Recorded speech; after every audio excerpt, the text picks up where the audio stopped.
So tell me about yourself and maybe how did your writing journey start? So I am a writer and an editor. I started writing, well, probably in school. You know, when you're in school, you like to spend your time with your hobbies, and so writing was a hobby of mine. It just took a little while for me to figure out what I wanted to write and how I wanted to write it. That's it. Nothing specific that brought you to, I want to be a writer moment. So as all good Chinese people, kids are, so when you come to your career kind of choices, you kind of get this thing of what makes money. And so when I was told, if you want to go into writing, you can do English language studies, you can probably become a teacher or become a journalist. And I'm like, no, I hate journalism, I hate teaching. So I decided to become an accountant. Oh, yeah. So that started my journey. But even though I was, studying for accountancy and doing all that kind of math kind of stuff, I was also writing on the side. I've always been involved with the National Novel Writing Month. It's a month in November where you target to write 50,000 words of your novel in 30 days. So that was kind of like my starting ground of trying to actually write a novel. The first year I did it, I ran out of story at about 20,000 words. So it's like, I finished the whole plot, but I still have too much to go. Yeah, so that's kind of how I started. Okay. So you mentioned that you're a writer and editor, but that's something that you didn't mention, that you're also a publisher through your Teaspoon Publishing. So how did that come about? Was it like a natural progression from a career as a writer, or it's just something that out of necessity? It's a bit of both. So when I started to take writing a bit more seriously, I was already kind of established in my career. I was working like a full-time accounting job, but I also still wanted to write. So I was looking at different avenues of writing, of editing, how can I get involved. Kind of 2013 was my first step into editing when I did an anthology of stories, Love in Penang, for Fixie Novel. So that's kind of like my first foray, like how does editing work? How does book publishing work? But I also was like following a lot of things online, because around 2011 to 2013 was when self-publishing took off. Yeah. There were a lot of ebooks, people who were making it big on Amazon. I was like just hanging around on Twitter, following these people and trying to see how did they do it. So I kind of came to a decision where I thought that self-publishing would be a good way to go. Especially because the market, the international market, is very, very hard to break into. You have to get your agent, then you get your publisher, and there's a lot of things which goes into that process. And it's also very difficult as someone who doesn't live near the publishing centers like in New York or in London. Yeah. So I thought, okay, people are doing well with self-publishing, that's something I wanted to look at.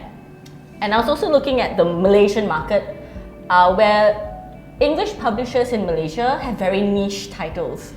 They only go for historical fiction most of the time, or romantic fiction, or non-fiction. Very rarely do they publish fantasy fiction, which is what I write. So I thought, okay, I've got the skills.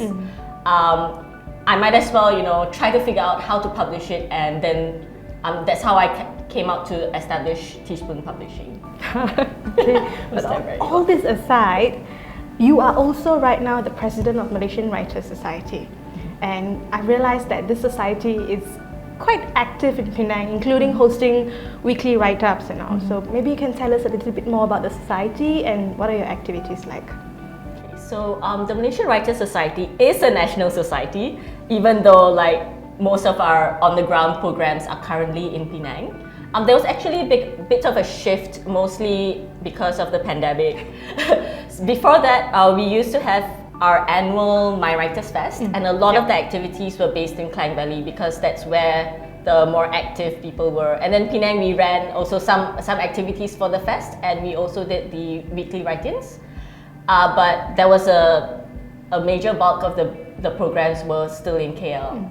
And what happened during the pandemic was people shifted around, things changed, and so Penang just became a bit more active because of that.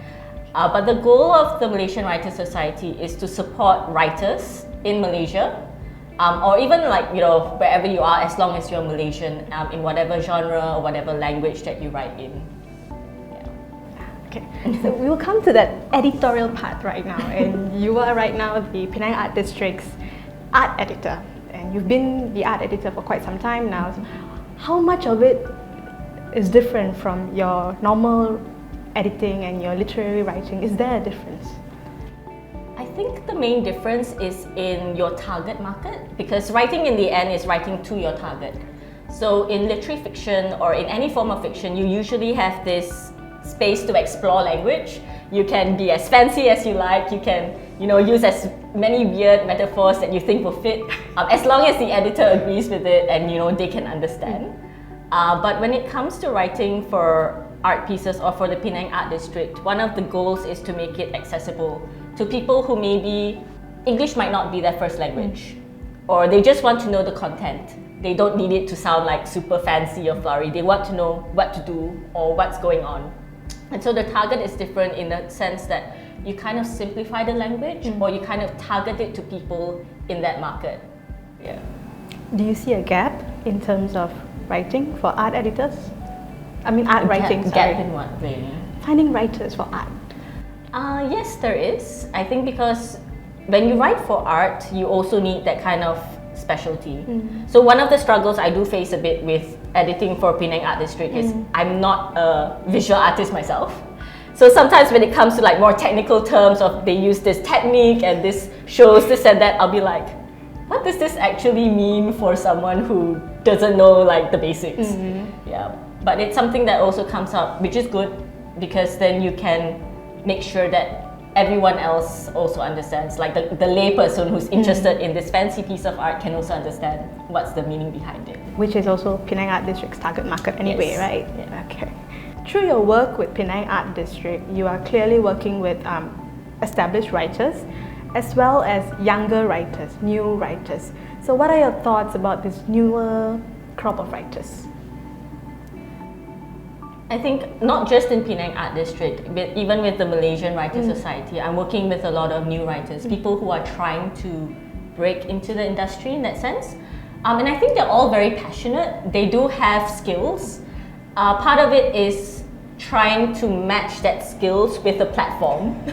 So like, it's very good for Penang Art District that we get people who are very interested in the arts. I think more now than there were earlier on, and they do have that skills, they have that passion, they're going for workshops to gain more skills in that sense. And it's good to work with them because they know what they're doing, and we are able to like harness that energy as well. Sometimes with older writers, you kind of get in a rut, like this is the style that I always write in, so you're trying to work that together. And with newer writers in Malaysian Writers Society, I think a lot of times they are very passionate. They have this story they want to tell, they just don't know how to tell it, or they don't know where to tell it. And we get a lot of people who ask like, oh, I've written this thing, who can I send it to? What do I do with it? And that's one of the things that we do to kind of like guide them into where to submit their work or what they can do with their work in the end. Now you see, I am from the literary festival, so I do have to ask you, as a writer, I mean, you've seen a lot of literary festivals, writers' festivals around the world. How important are these festivals to a writer's journey? I think both literary and writers' festivals are very important, especially if you're at the kind of beginning stages. What I noticed in the festivals that I attended in the UK is that part of it is geared towards helping new writers break in as well. They do sessions like ask an agent questions, if you want to pitch your book, how should you pitch it? They have workshops on how to pitch, how to package your book in such a way that you're able to sell it. So writers' festivals do kind of serve that purpose, especially for those who are at the beginning stages. And it's also very good for networking because you can send in a lot of cold pitches and you send in a lot of emails, but it's easier to disregard an email when you have no idea who that person is. But like say you've met the person and you've talked a bit, or after a workshop or a session at the literary festival, you talk to the editor or the whoever that person is. And then later you connect to them, they have an idea of, oh, I met that person and we talked about this, and maybe I'll have more investment in actually reading that pitch or reading that whatever article or story, that kind of thing. They are pretty They are pretty important, but also I think it depends on what the content of those sessions are. Yeah. As long as it's relevant to the industry, then Yes. Last year you were also part of GTLF, and if there's something that you hope GTLF would explore more or incorporate more, what would it be? I think one thing which GTLF could really help with is visibility of local writers.